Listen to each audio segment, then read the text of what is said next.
السلام عليكم، كنتمنى تكونوا بخير. اليوم غادي نحضر معكم هاد الحلوه ديال الكوك بدون فرن وسهله في التحضير وكتجي في المذاق رائعه. ممكن تحضروها في رمشة عين وبمكونات اللي هي بسيطه وموجوده في كل بيت.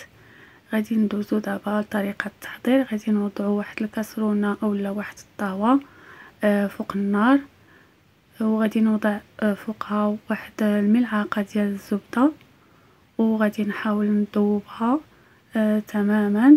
من بعد غادي نوضع 2 كيسان ديال الكوك، نفس الكيسان اللي غنعبروا بهم الكوك هو اللي غادي نعبروا بهم باقي المقادير. بالنسبه اللي بغى يحضر كميه اكثر اكيد غادي يضاعف المقادير. دابا غادي نحرك هذا الكوك مزيان حتى كيشرب لي ديك الزبده، ولا حتى كنوصلوا ديك الزبده لكاع هذا الكوك. ضروري ما نوصلوا الزبده لهذا الكوك كامل، هكا غير بشويه. ومن بعد غادي نضيفوا 2 كيسان ديال الحليب، نفس الكاس اللي عبرت به الكوك.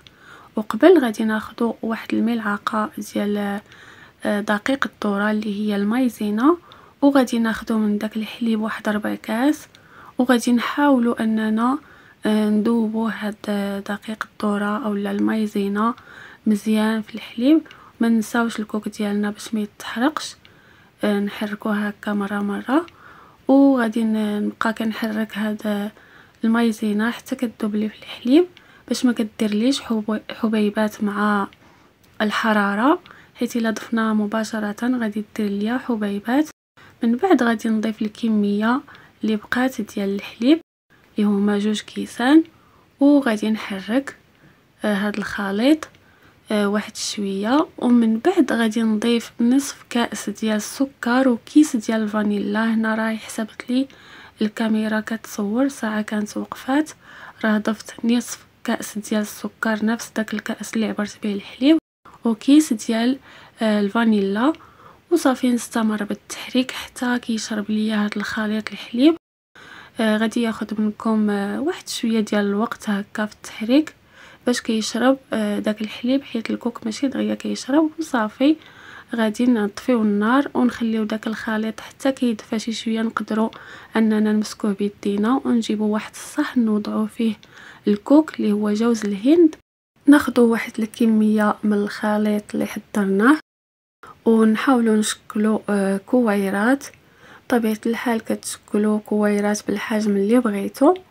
ودابا غادي نمرغوهم في جوز الهند، نحاولوا هكا نعمروها بجوز الهند باش كتبقى متماسكه، ونوضعوها في هاد الكويغطات هادو. اللي بغى يخليهم هكا بلا كويغطات راه ممكن. نستمر هكا حتى كنسالي الكميه اللي عندي. غادي ندير معكم واحد 3. تقدروا من طبيعه الحال تشكلوا اشكال اخرى الا بغيتو، المهم كيبقى تشكيل على حسب الرغبه وعلى حسب نتوما شنو بغيتو.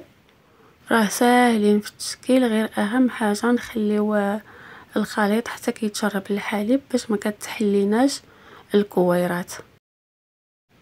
كاضافه او فكره بالنسبه اللي بغى يزيدها، ممكن انكم تحشيو هاد الكويرات بمكسرات بحال الكركاع ولا اللوز ولا اي حاجه. مهم كانت غير فكره، اللي بغى يضيفها حتى هي كتجي زوينه. وايضا الناس اللي كيعجبهم داك النكهه ديال الكوك محمر ممكن يحمروا هاد الكوك اللي كنفندو فيه الكريات ويستخدموه عوض الكوك هذا اللي ما محمرش، حتى هو كيعطي واحد النكهه زوين. وإلا بغيتو حتى تضيفوا واحد اللون اخر الكريات ديالكم، ممكن ديروا النص في كوك بيض والنص في كوك محمر، كيجي هكا منوع زوين. وهذه هي الكميه اللي حصلنا عليها، بالاضافه الى واحد شويه بقالي اللي غادي يشكل من 3 حتى ل 4 ديال الكريات. كما كتشوفوا الشكل ديالو زوين بزاف وفخم، ممكن يكون اضافه زوينه للمائده ديالكم، بالاضافه الى الطعم ديالو اللي اكثر من رائع. يعني راه باينه الكوك شي حاجه اللي محبوبه عند الجميع وكتجي زوينه فيما حطيناه. هكا كنكون وصلت معكم الى نهاية الفيديو. كنتمنى تعجبكم الوصفة ديال اليوم. ما بقى لي غير نقول لكم مع السلامة، اشوفكم في فيديو جديد.